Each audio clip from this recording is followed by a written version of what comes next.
Curiosidades aleatórias. A carta Coringa ou Coringa surgiu nos Estados Unidos durante a Guerra Civil como uma carta extra de trunfo para complementar o jogo de Euchre,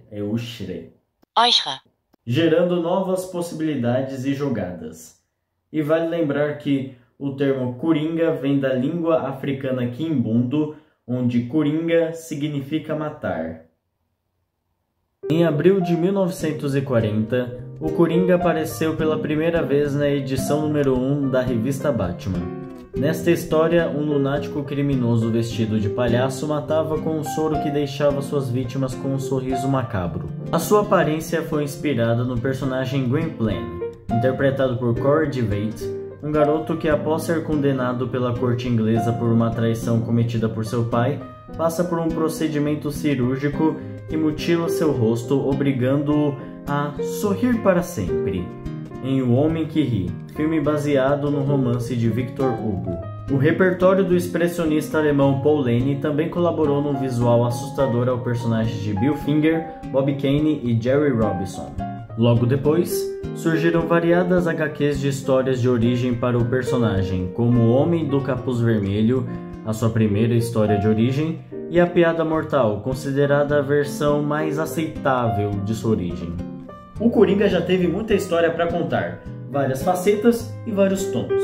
Um personagem que pode ser incorporado de diversas maneiras por um profissional da atuação. E é sobre isso que vamos falar hoje, meu amigo. Então, sem mais delongas, vamos começar por César Romero, a versão family friend do palhaço. O ator americano interpretou o Coringa nos anos 60, mais especificamente entre 1966 e 1968, na clássica série Batman e Robin. O seu Coringa armava armadilhas para acabar com Batman e Robin, mas sempre se dava mal. Romero também teve a sua chance de interpretar o vilão nas telonas, em Batman, o Homem-Morcego, de 1966. Ao contrário do início do personagem, que era bem mais vilanesco, nos Estados Unidos, as histórias de super-heróis tiveram problemas com o governo por suas histórias serem consideradas pesadas demais para crianças e adolescentes. Por isso essa série, como em outros projetos audiovisuais com super-heróis, tinha um tom mais leve e cômico, e com o Coringa não foi diferente. Ele é conhecido como uma versão mais cômica do vilão, sem ser um realmente com camadas realmente densas. Ele até surfou com Batman.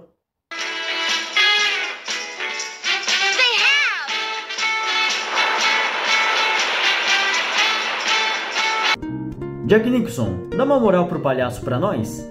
O ator já era um astro hollywoodiano consolidado, tendo interpretado papéis marcantes que o deram prêmios e cédulas, outros prêmios e outras cédulas, e mais alguns prêmios e algumas várias cédulas para encher a sua estante e seus bolsos de sua conta bancária. Mas foi uma surpresa quando ele decidiu viver o Coringa no lendário Batman do Titio Burton, por normalmente interpretar papéis mais sérios e pelos filmes de super-heróis ainda não serem tão aceitos naquela época.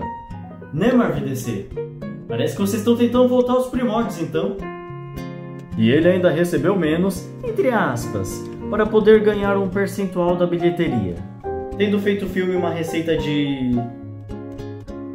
mais de 401 milhões de dólares. Eu acho que ele se deu bem. Heath Ledger, se prepara. Quando este ator foi anunciado como Coringa, ninguém o levou a sério. Isso era porque ele era mais conhecido por interpretar rostinhos bonitos, como em 10 Coisas que Eu Odeio em Você e Coração de Cavaleiro.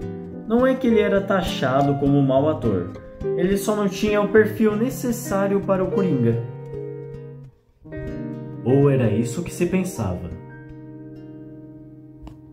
Porque sua performance no espetacular Batman, o Cavaleiro das Trevas, foi muito aclamada pela crítica e pelo público, por interpretar o vilão de uma forma realmente vilanesca.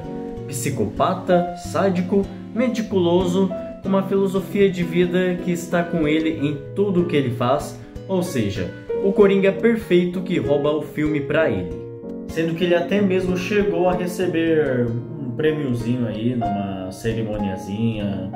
Como é mesmo o nome? Oscar. Vencendo como melhor ator coadjuvante. Só é uma pena que o seu prêmio tenha sido póstumo, ou seja, após a sua morte. Pois é.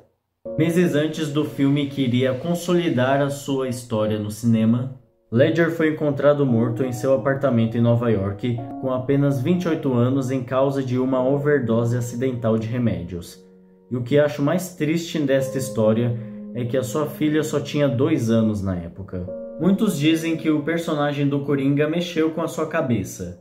No entanto, seus familiares dizem que isso não teve relação com seu estado mental da época, que estava passando por um momento difícil em sua vida.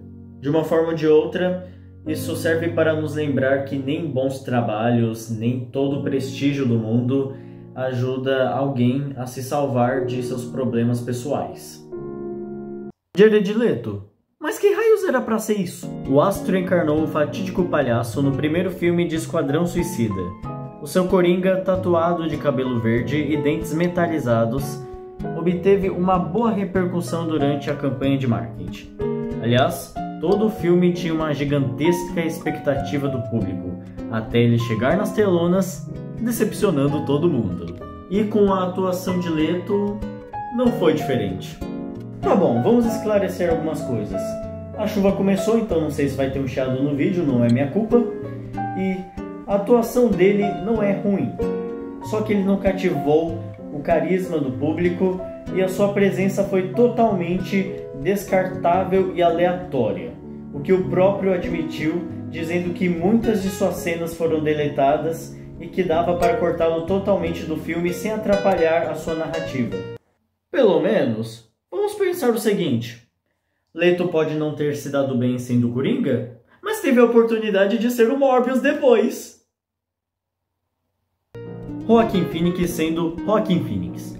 Quando Todd Phillips resolveu ir da comédia para um drama psicologicamente complexo, não tinha cara melhor para chamar que não fosse Joaquin Phoenix, que entregou uma aula de atuação no filme solo do vilão, Coringa.